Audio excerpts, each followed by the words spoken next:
Investigators seized boxes and paper documents, but no electronic. In August 2022, the FBI searched Donald Trump's house.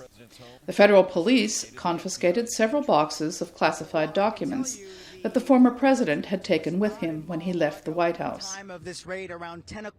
It had been the National Archives that had requested assistance from the Justice Department. The archivist had been in Florida a few weeks earlier and had taken a few papers from Trump, but just not all the top-secret papers that the archives assumed were there. Law was enforced that also applies to the powerful, even to the president in office. Investigators also searched his residence. They discovered a small number of documents. In Joe Biden's garage in Delaware, the FBI found secret documents, too.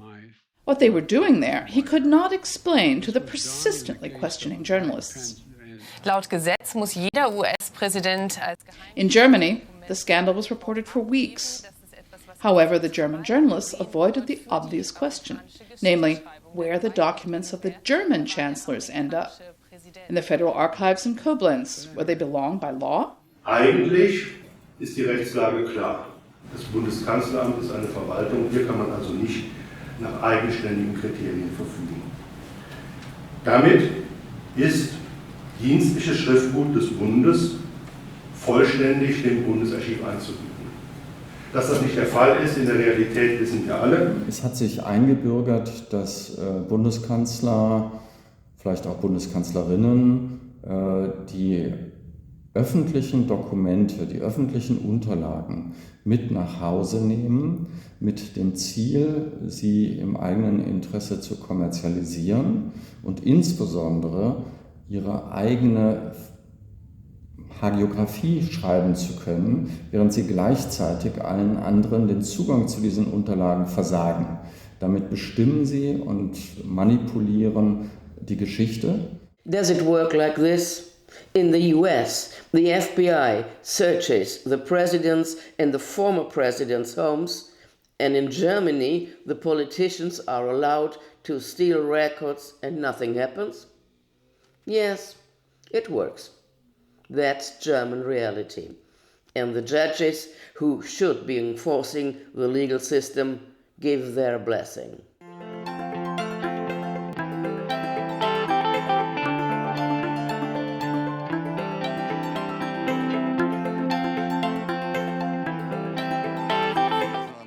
Helmut Kohl had left the chancellor's office in 1998, but instead of leaving his documents to his successor or handing them over to the federal archives, he packed them in big boxes and sent them to the Konrad Adenauer Foundation in St. Augustine.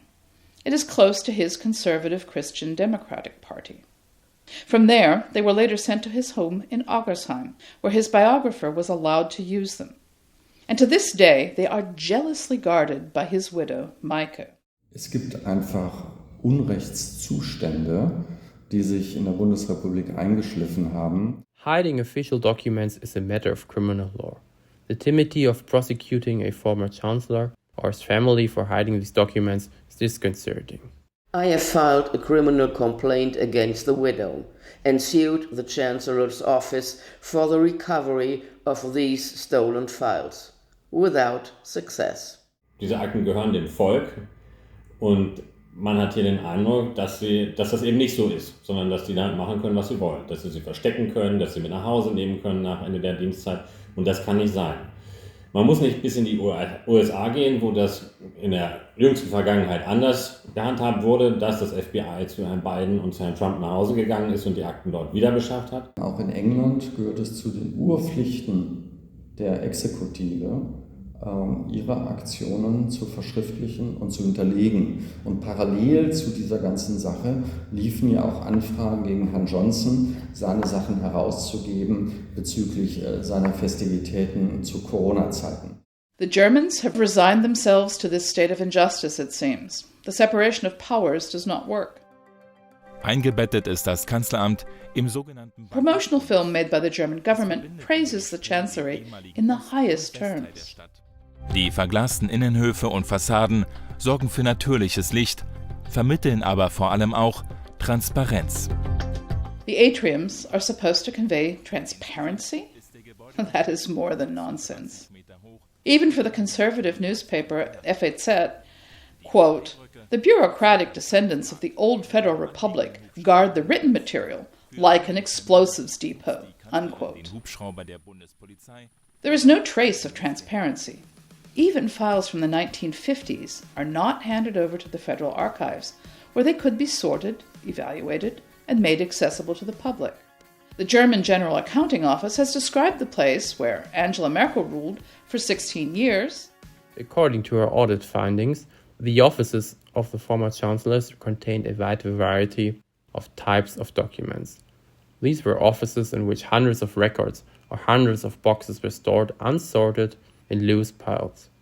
A large number of files had obviously been moved to a private area.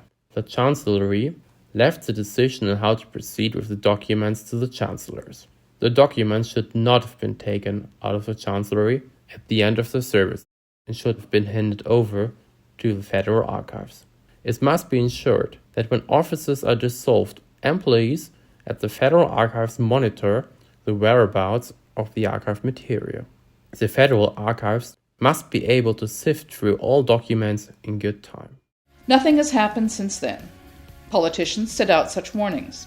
The Federal Archive grumbles from time to time, but it reports to the Minister of State for Culture, Claudia Roth from the Green Party, who reports to the Chancellor's office. So the circle closes.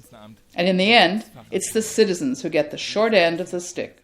I had done research on Hans Globke, the commentator on the Nuremberg race laws and, after the war, the right-hand man of Chancellor Konrad Adenauer. In the Federal Archives, I had found hardly anything on his person. These files would be at the Adenauer Foundation, I was told. But in St. Augustine, only a few files were presented to me, while other journalists had been given extensive access, as I could see from the cover sheet. I filed a lawsuit against the Federal Archives for inaction in May 2011, and 6 years later the Constitutional Court decided. Das hat das Bundesverfassungsgericht festgestellt, dass die Akten im Eigentum des Bundes stehen nach wie vor, sofern es sich um amtliche Unterlagen handelt. Man unterscheidet juristisch zwischen Besitz und Eigentum. Besitzer ist derjenige, der die tatsächliche Sachherrschaft hat. After the verdict of the court, I had to start all over again and file another lawsuit, this time against the Chancellor's office, owner of the files. But I lost in all instances. The dispute over the Globke files is now pending in the European Court of Human Rights in Strasbourg. And up to a judgment, the Adenauer Foundation administer these documents, although the place prescribed by law is the Federal Archives. During my research in South America, I came across Kohl's connections in a corruption case at the Chilean copper company Codelco, and I am interested in his role in the privatization of the Leuna refinery after reunification of Germany. The French company Elf Aquitaine wanted to buy the chemical complex near Leipzig and paid millions to an offshore company. Part of this is said to have flowed into the CDU's coffers. The French courts convicted the managers of Elf Aquitaine, now Total, and the German accomplices. The German justice system, however, claims to have found no evidence of the bribe payments to Kohl's Christian Democratic Party. And finally, there is the 1999 donations scandal. Kohl had promised anonymity to his donors, again illegally. But in exchange for the payment of a fine, the case was dropped. It would have been helpful for the prosecutors to have a look at the protocols of the talks between Kohl and French President François Mitterrand.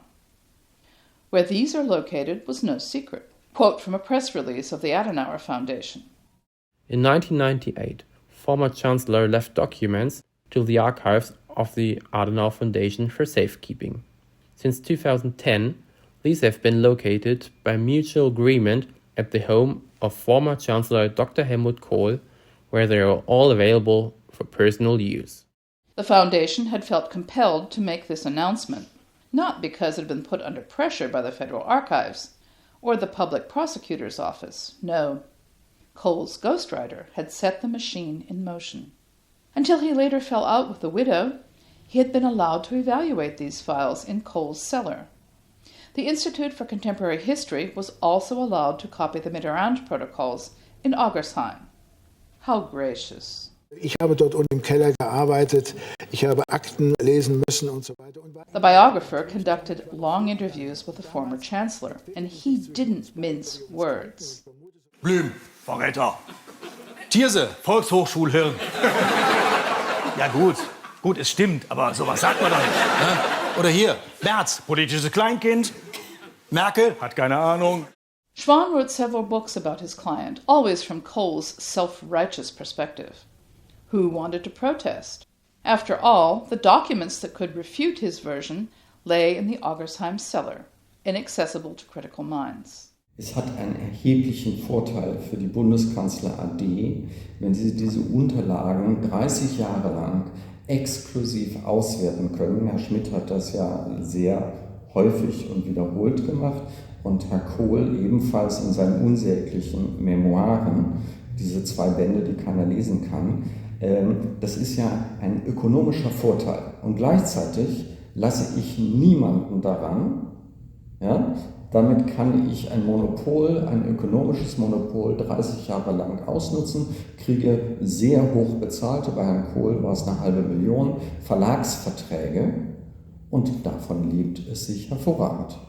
Das hat Herr Schmidt so gemacht, das hat Herr Kohl so gemacht, ich denke die anderen auch. Und das ist die ökonomische Rationale dahinter. Die hagiographische, ich will mich so darstellen, wie ich das möchte, ist natürlich auch noch eine große Versuchung. Man will einfach der Nachwelt sich so darstellen, dass man als Held, als Sieger, als großer Gestalter der Republik gegangen ist und möchte nicht, dass das kritisch hinterfragt wird durch unabhängige Historiker oder Journalisten. Man nimmt sich also ausgesuchte, bezahlte, von Herrn Schmidt, von Herrn Kohl bezahlte Journalisten, die schreiben das, was in der Endkontrolle dann von Herrn Schmidt oder von Herrn Kohl genehmigt wird und damit manipuliert man die Geschichtsschreibung langfristig. Schwan fell out of favor with Kohl's new wife, Maike. Ein gebrechlicher Mann, der etwas zu sagen hat. Ich gehe dann in die Archive, suche ihm raus, was er im Kopf hat und dann lege ich ihm schrittchenweise die Dinge vor und dann redigiert. Schwan published anyway, without Kohl's okay. War eindeutig geklärt, dass Helmut Kohl darüber bestimmt, was in den Memoiren erscheint. The dispute ended up in the courts, and at first the biographer lost. Michael Kohl-Richter. The Cologne Regional Court had set damages of €1 million for violation of personality rights. The ghostwriter appealed, and the case ended up before the federal court. In the meantime, Kohl had passed away, and his heiress wanted to pocket the million. Der Bundesgerichtshof lehnte das heute ab. Ein Entschädigungsanspruch wegen der Verletzung von Persönlichkeitsrechten sei nicht vererbbar.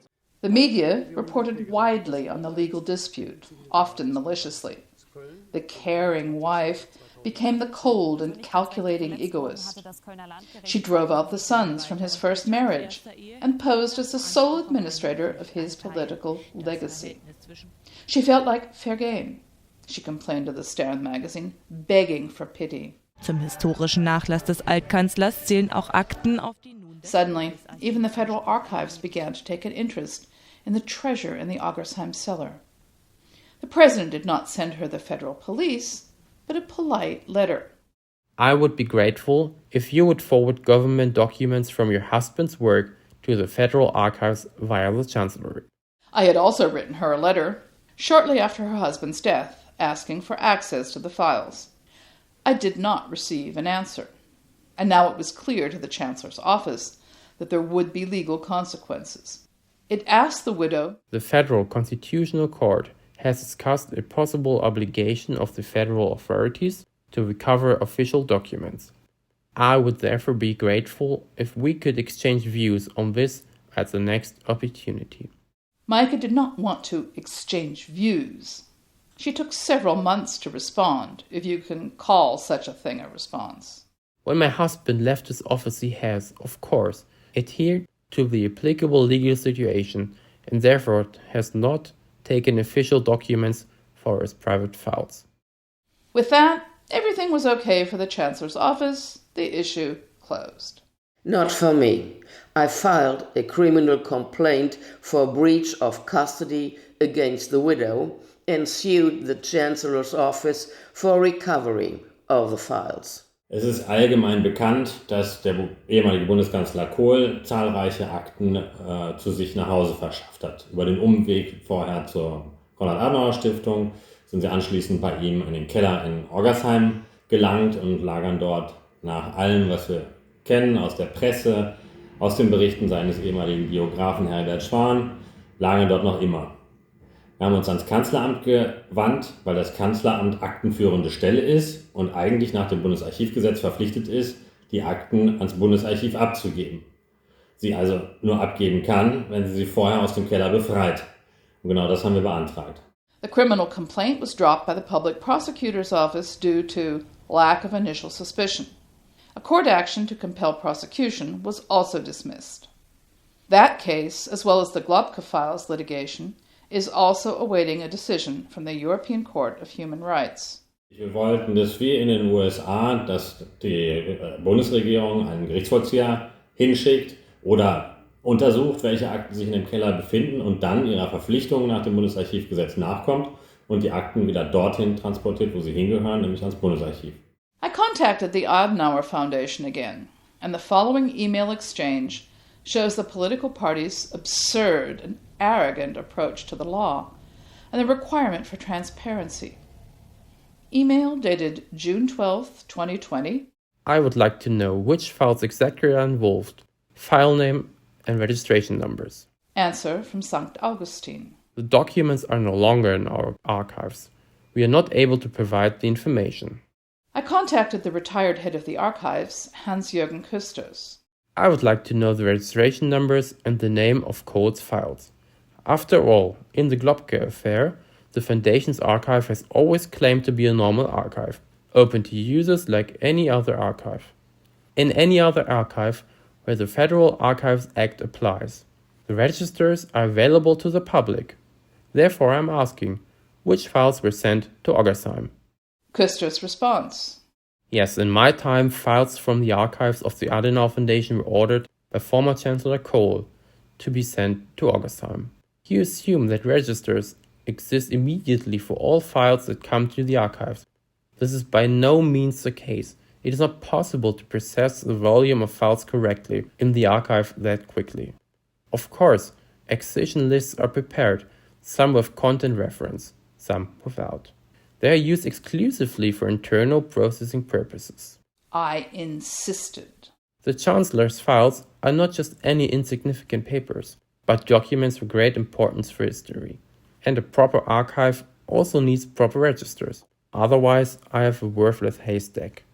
So if the Adenauer Foundation does not release these registers, as any archive would do, then we have proof that the archive is either a worthless haystack or an undemocratic institution that grants information according to political sympathies. Küsters did not answer these questions. He can rely on the backing of politics and the courts. At the end of March 2023, the Federal Administrative Court in Leipzig dismissed my lawsuit. Legislators had waived an obligation to restitute the files, and thus the Chancellor's office was not obliged to recover the stolen records, their own property. Das Bundesverwaltungsgericht sagt, das ist nun mal nicht zu ändern. Und wenn nun der Besitz abhandengekommen ist, was hier dadurch geschehen ist, dass sie rechtswidrig raustransportiert worden sind von Herrn Kohl aus dem Kanzleramt, dann sagt das Bundesverwaltungsgericht, kann man nichts machen. Offensichtlich haben sich die Richter nicht getraut, ein entsprechendes Verbot, was ja strafrechtlich existiert, auch verwaltungsrechtlich wirksam zu gestalten. Ich finde dieses Urteil tatsächlich beschämend. Es ist eines Rechtsstaats nicht würdig, es berücksichtigt nicht die klaren Vorgaben des Bundesverfassungsgerichts. Wir haben da ein Durchsetzungsdefizit, um es vornehm zu sagen. Das heißt unvornehm, die Staatsanwaltschaft hat nicht den Mut, weil sie politisch angewiesen ist, gegen diese Personen vorzugehen.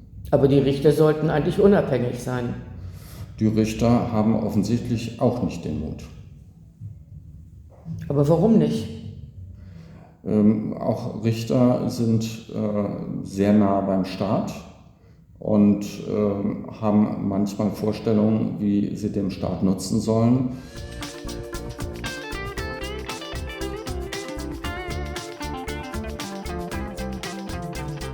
One day after the Leipzig verdict, Der Spiegel magazine published an article. It suggests that the files were taken from the Oggersheim cellar to an unknown location. After all, the widow had enough time, thanks to the chancellery and the submissive judges. Quote, For example, the originals of 70 documents disappeared that historians of the Institute of Contemporary History copied during Kohl's lifetime between 2012 and 2014 in his private home in Oggersheim. The selection includes a protocol about a meeting Kohl had with French President François Mitterrand on the 16th of May in 1983, or Kohl's correspondence with ministers, such as Foreign Minister Hans-Dietrich Genscher. The researchers were working on behalf of the German Foreign Office. I asked the Foreign Office whether the Spiegel's report was correct, and what they were planning to do to get these papers back. They took a long time with the answer to tell me that the Institute for Contemporary History works independently. I should contact them. My question as to what the ministry was doing to get the documents back was not answered. So I asked the Munich Institute. What was the instruction of the Foreign Office? How did you obtain the copies? What value do the documents have in your opinion? I had to wait weeks for the answer again. It is true that historians from the Institute copied documents in Oggersheim in 2012 and 2014. They were used in several books. The master copies remained in Oggersheim, according to the Institute. They ignore what happened to the documents afterwards. However, the legacy of politicians should be made accessible for research, and sources should be permanently secured. The transcripts of the minutes mentioned by Spiegel magazine about the conversation with Mitterrand, from head of state to head of state, are published in the volume Records About Foreign Policy 1983, a further proof that Ms. Kohl-Richter keeps official documents, contrary to what she says. However, the Public Prosecutor's Office and the administrative courts did not want to see all the evidence. From the press release of the Adenauer Foundation, the statements of the biographer, to the report of the Institute for Contemporary History. Not the Chancellery, anyway.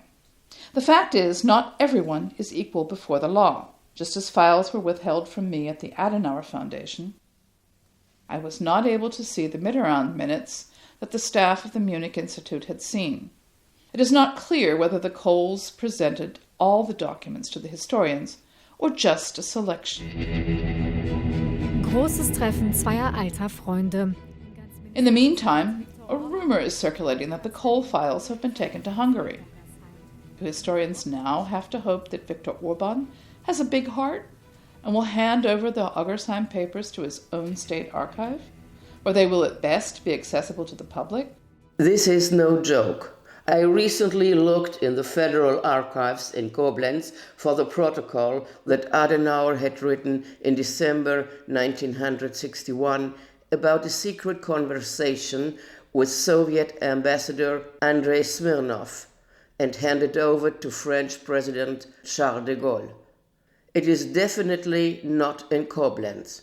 In the end, I found the document in the French National Archives in Paris.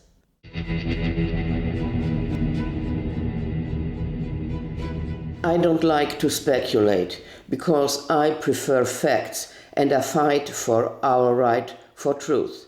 But all the responsible institutions I have asked, Public Prosecutor's Office, Federal Archives, Chancellor's Office, administrative courts, refuse to clarify the facts and to establish the legal order.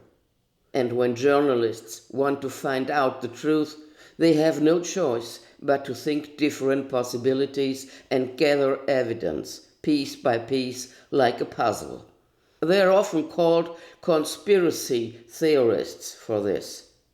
Possibility number one: there is a conspiracy between the widow and the Chancellor's office, some kind of criminal association for the purpose of undermining transparency and freedom of information laws. The widow claims untruthfully that she has no official files in the cellar, and the chancellor's office even repeats this in court. But since everyone is playing along, these files are still in Oggersheim. Possibility number 2. The files have really disappeared, as Spiegel magazine writes. Either they were taken to Hungary, a theory that does not convince me at all. Or, that would have a certain logic, the CIA did not want to leave them to an unpredictable widow. Because these papers are certainly about the negotiations with Russian leader Gorbachev and the eastward expansion of NATO. Possibility number 3. There is no conspiracy. All parties are acting according to the German dogma, which seems to be above the constitution. We never have done that before. Anyone could come, and where would we end up? It's a long time since the nation's brightest minds end up in politics. Authority figures that could afford to push through uncomfortable decisions. No, a negative selection now lands there. Professional politicians who have proven themselves to be good party soldiers. For them, it's not democracy that comes first, but their own interests.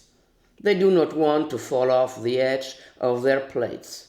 Civil servants in the administration and judges also avoid actions that could damage their career and do what is expected of them.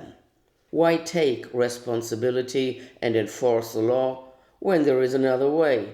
After all, there are no consequences.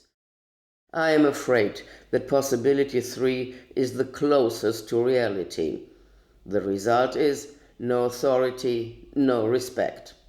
Then citizens vote for parties out of pure protest, because that's the only way they can express their contempt for the political class. The German handling of the stolen chancellor's files proves that the Federal Republic became an international laughingstock. New York Times is now reporting that this raid is related to classified documents. For Trump, the confiscated classified documents have serious consequences.